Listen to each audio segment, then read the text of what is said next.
istilah stay at home karena pembelajaran online dapat dilakukan di mana saja dan kapan saja. Nah, materi kita selanjutnya adalah tentang pembiasan cahaya pada kaca plon paralel. Nah, plon kemarin kita sepakati itu adalah datar. Nah, sebelum kita ke pembiasan kaca plon paralel, maka kita harus tahu apa itu kaca plon paralel. Nah, seperti yang kita tulis di sini, bahwa dikatakan kaca plon paralel itu yang pertama adalah keping kaca 3 dimensi, di mana memiliki sisi-sisi yang sejajar. Berarti sisi yang sejajar yang dimaksud adalah ini dengan ini sejajar, kiri dan kanan ini juga sejajar, gitu. 3 dimensi maksudnya apa? Dia memiliki volume, gitu. Nah, kemudian apa dikatakan di sini? 6 sisinya rata. Lah, di sini ada 4, di sini 6. Apa maksudnya kan gitu? Nah, 6 sisi yang rata, kan tadi kita katakan 3 dimensi. Berarti ada sisi depan, ada sisi belakang, ada sisi kiri, kanan ini dan ada sisi kiri. Kemudian ada sisi apa lagi? Ada sisi bawah dan ada sisi atas. Dan itu semua harus, yang berhadapan itu harus sejajar. Berarti 1, 2, 3, 4, 5, 6 itu adalah 6 sisi rata yang dimaksud oleh kaca plon paralel. Kemudian apalagi? Dia katanya seperti batu bata atau mirip seperti kotak korek api. Bisa dibayangkan ya? Oke, nah yang jelas katanya juga bahwa pembiasan pada plon paralel. Kaca plon paralel itu memiliki ketebalan kaca yang biasa disimbolkan di fisika dengan huruf B. Ini dia. Berarti kalau pada gambar saya ini, tebal kaca itu kita simbolkan dengan D. Nah, apa tujuan kita mempelajari ini? Adalah untuk menghitung berapa besar pergeseran sinar pada kaca plon paralel. Nah, sebelumnya kita harus tahu dulu nih ya, ketika udara nanti masuk ke dalam kaca, maka akan terjadi 2 kali pembiasan. Pembiasan pertama ketika udara masuk masuk ke dalam kaca. Pembiasan kedua ketika dari kaca keluar ke udara. Berarti 2 kali pembiasan. Oke, berarti kalau seperti itu kita gambarkan dulu ya. Kita kasih gambar, ada katanya nih, sinar datang. Oke, sinar datang berarti ini kita simbolkan dengan SD yang pertama. Sinar datang yang pertama. Sinar datangnya dari mana? Dari udara masuk ke dalam kaca. Kemudian, kalau ada sinar datang berarti ada garis normal. Kemarin apa garis normal? Garis yang tegak lurus terhadap bidang. Berarti garis normalnya adalah ini. Lihat ya, garis normal. Berarti garis normal. Oke, saya gambarkan lurus. Kita buat ke bawah panjang ya. Ini garis normal. Berarti ini kita sepakati normal yang pertama. Berarti kalau ada sinar datang, ada garis normal, berarti ini ada I. I ini apa? Sudut datang. Karena ini pertama sekali, maka saya kasih I 1 gitu. Kemudian apa katanya? Ketika udara dari medium yang renggang masuk ke dalam kaca yang memiliki medium yang rapat, maka sinar akan dibelokkan mendekati garis normal. Berarti kalau mendekati, kita sepakati ke kiri. Menjauhi berarti ke kanan. Oke, berarti gambarnya jadi gimana nih ya? Berarti ada sinar datang mendekati garis normal. Ini tadi ya. Berarti mendekati garis normal kira-kira seperti ini. Maka inilah yang kita katakan dengan istilah sinar bias yang pertama. Oke, berarti ada sudut datang, maka ada juga sudut bias. Sudut biasnya itu kita simbolkan dengan R1. Gitu. Oke, paham ya? Nah, kemudian sinar bias ini yang pertama tadi akan menjadi sinar datang untuk pembiasan yang kedua. Berarti kalau ini sinar bias yang pertama, bisa kukatakan ini sama dengan sinar datang yang kedua. Nah, berarti kalau ada sinar datang yang kedua, berarti tetap kita gambarkan lagi garis normal. Garis normalnya adalah garis yang tegak lurus terhadap bidangnya. Oke, inilah kita katakan garis normal yang kedua. Berarti kalau seperti itu ada dong yang namanya sudut datang yang kedua. Berarti inilah yang kita sepakati dengan I2. Tadi ini sekarang sudah di kaca ini ya, kita sudah berbicara pembiasan yang kedua. Berarti sinar ini datang dari medium yang rapat ke medium yang renggang. Berarti sinar akan dibelokkan gimana? Menjauhi garis normal. Berarti menjauhi ke kanan. Inilah yang kita sepakati dengan sudut bias yang kedua, R2. Sampai sini paham? Nah, sekarang tujuan kita tarik perpanjangan garis dari sinar datang yang pertama. Kemudian tarik perpanjangan garis dari sinar datang yang sinar bias yang kedua. Berarti ini kita katakan di sini adalah sinar bias yang kedua. Oke, kita tarik perpanjangannya ya. Kalau saya tarik perpanjangan nih, berarti tarik perpanjangan. Oke, ini juga tarik perpanjangan. Berarti kita buat ini perpanjangannya seperti ini kira-kira. Oke, sepertinya terlihat dia kalau sisinya ini adalah masing-masing sejajar ya. Berarti perpanjangan, berarti garis dari ini ke sini atau boleh ini ke sini, kita simbolkan itu dengan T. T itu apa? T itu adalah pergeseran sinar plan paralel. Ini T. Oke, pergeseran sinar plan paralel. Nah, sekarang tujuan kita adalah kita kasih dulu nih simbol-simbolnya. Kita kasih simbolnya, ini kita buat adalah A, oke. Ini kita buat adalah B, kita buat lagi ini adalah C, kita buat ini adalah D. Kemudian mana? Ini kita buat E, dan ini adalah F. Oke, berarti sudah ada punya nama, berarti akan memudahkan kita nanti untuk menurunkan rumusnya. Oke, kita berbicara pembiasan yang pertama dulu nih. Berarti pembiasan yang pertama. Pembiasan pertama. Nah, berarti gimana ini caranya? Kita buat tadi dari mana? Dari udara ke kaca. Oke, berdasarkan hukum Snellius, apa dikatakan? Bahwa N1. Oke. N1 indeks bias pertama sin I1 sudut datang yang pertama itu sama dengan N2 sin R1. R1 adalah sudut bias yang pertama. Oke, kita kasih ketentuan dulu nih bahwa N1 itu kita namakan adalah mediumnya udara, dan N2 itu kita kasih mediumnya adalah kaca. Kaca apa? Kaca plan paralel. Oke. Nah, kalau seperti ini kita buat persamaan ya. Berarti secara matematika N1 per N2 sama dengan apa di sini? Berarti sin R1 bagi sin I1 gitu. Berarti kalau saya balikan berarti menjadi apa? N2 per N1 sama dengan sin I1 per sin R1. Oke, kita kasih kotak dulu nih. Berarti kotak, berarti nanti dia masih kita hubungkan dengan persamaan yang lain. Oke, ini kita kasih bintang 1 ya. Oke, nah sudah terjadi pembiasan pertama. Kita sekarang berbicara pembiasan yang kedua. Oke, pembiasan kedua.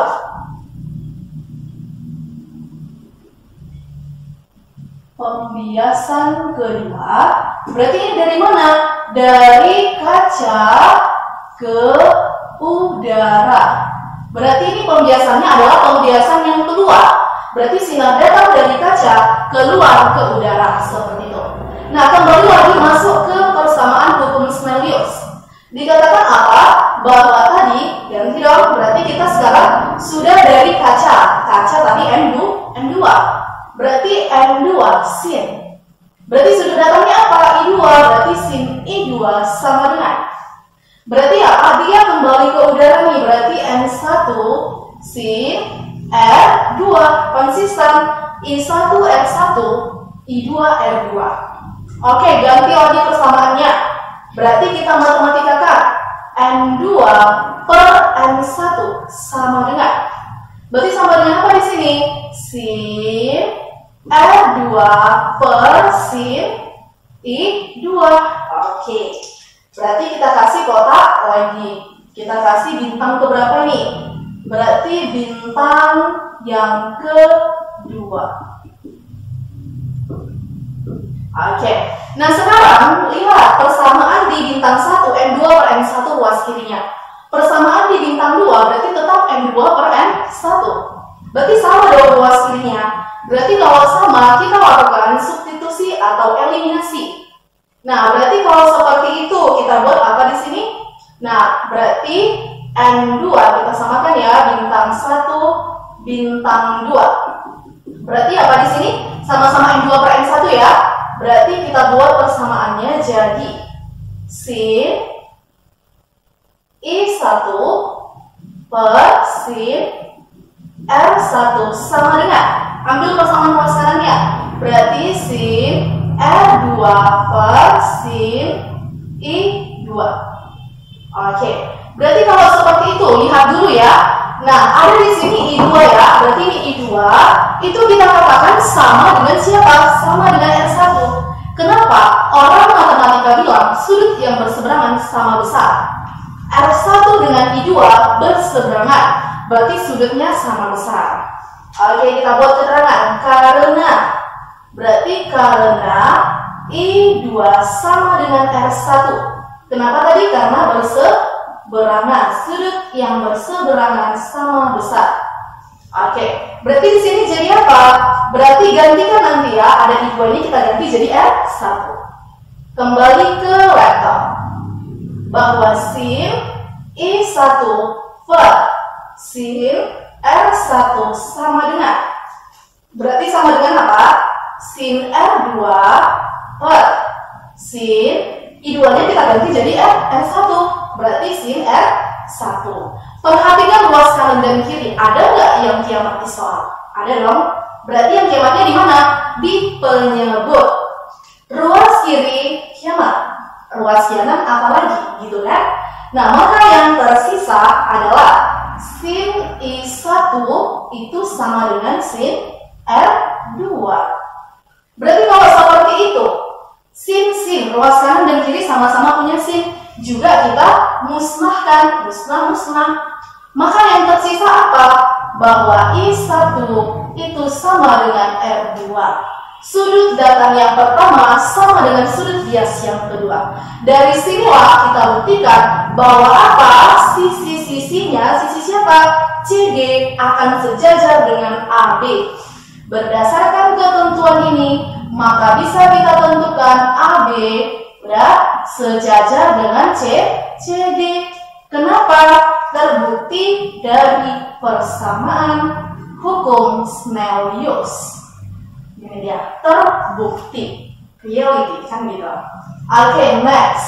Kita belum sampai ke sifat akhirnya. Tujuan kita tadi kembali ke laptop apa tadi? Menghitung pergeseran sinar kaca pelan paralel. Oke, berarti ini tujuan kita adalah pergeseran sinar. Pergeseran sinar. Oke, inilah tujuan kita dan inilah yang mau kita tunggu-tunggu. Sekarang langkah kita adalah perhatikan. Apa yang kita perhatikan? Oh, tunggu dulu ya. Lambang dari pergeseran sinar ini kita simbolkan dengan T kecil. Biasanya kalau T itu di fisika bisa waktu gitu ya, time. Ini kita buat jadi pergeseran sinar. Oke, perhatikan segitiga. Segitiga apa? B, C, dan E. B, C, dan E. Berarti apa di sini? Perhatikan segitiga B, C, E. Berarti apa dikatakan? Oke, mainkan persamaan trigonometri di matematika. Sin, cos, tan. Sin demi, cos sami, tan desa. Apa maksudnya? Sin berarti itu adalah depan per miring. Demi. Cos sami, samping per miring. Tan desa berarti apa? Depan per samping. Kita mau mainkan apa di sini? Kita mainkan sinnya ya. Berarti sin. Sin yang mana ini kita pakai?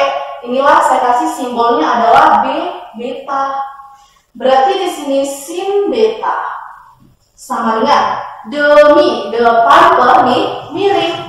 Si beta ini depannya adalah ini dan itu namanya CE.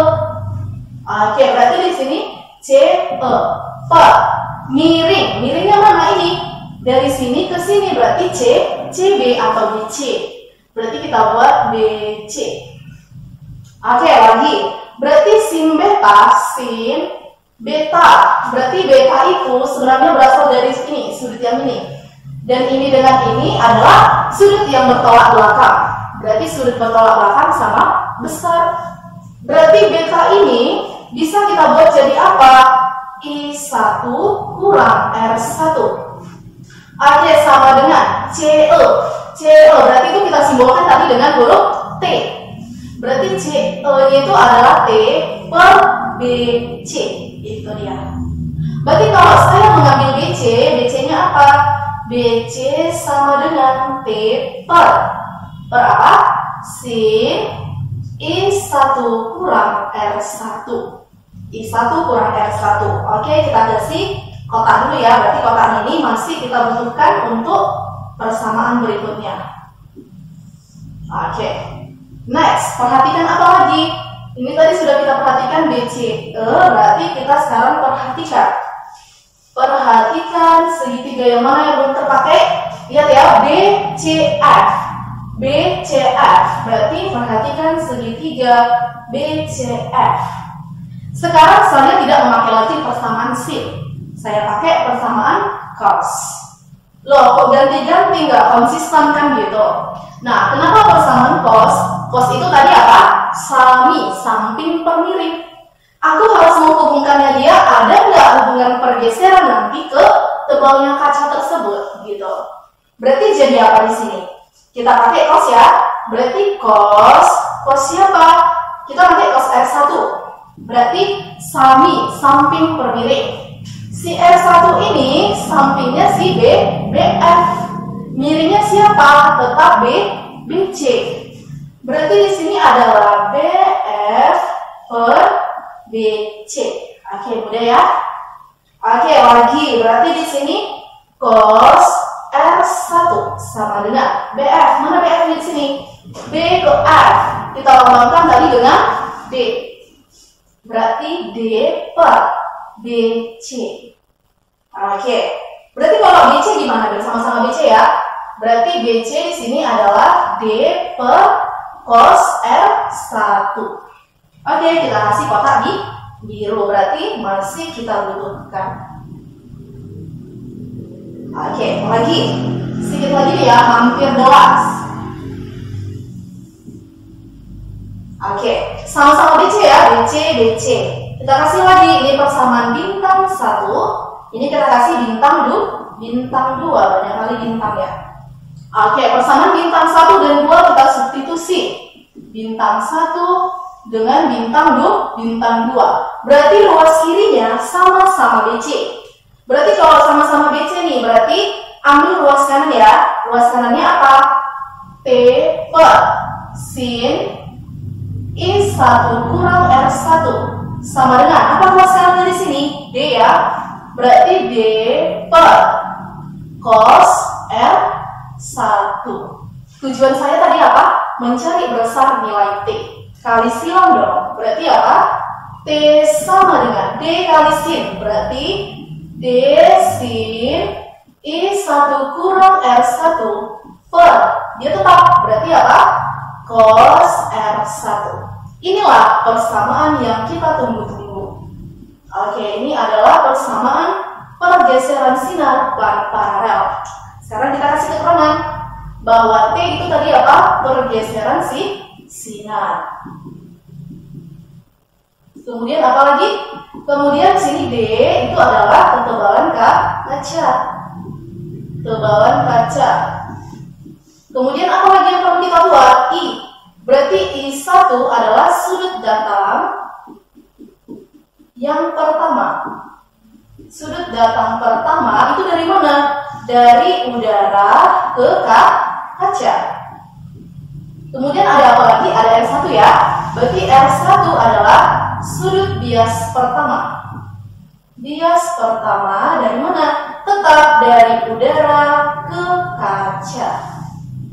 Oke, ingat ya. Pada pembiasan kuan paralel terjadi 2 kali. Tadi dari mana? Dari udara ke kaca. Yang kedua dari mana? Dari kaca ke udara. Inilah rumus yang sudah kita tunggu-tunggu itu. Dan inilah persamaannya. Bahwa tadi apa? T T sama dengan D sin I1 kurang R1 per cos R1. Oke, saya rasa sekianlah tentang pembiasan cahaya pada kuan paralel. Next time kita masih ada materi selanjutnya. Tetap tunggu channel saya dan tetap bergabung dan tonton videonya sampai akhir.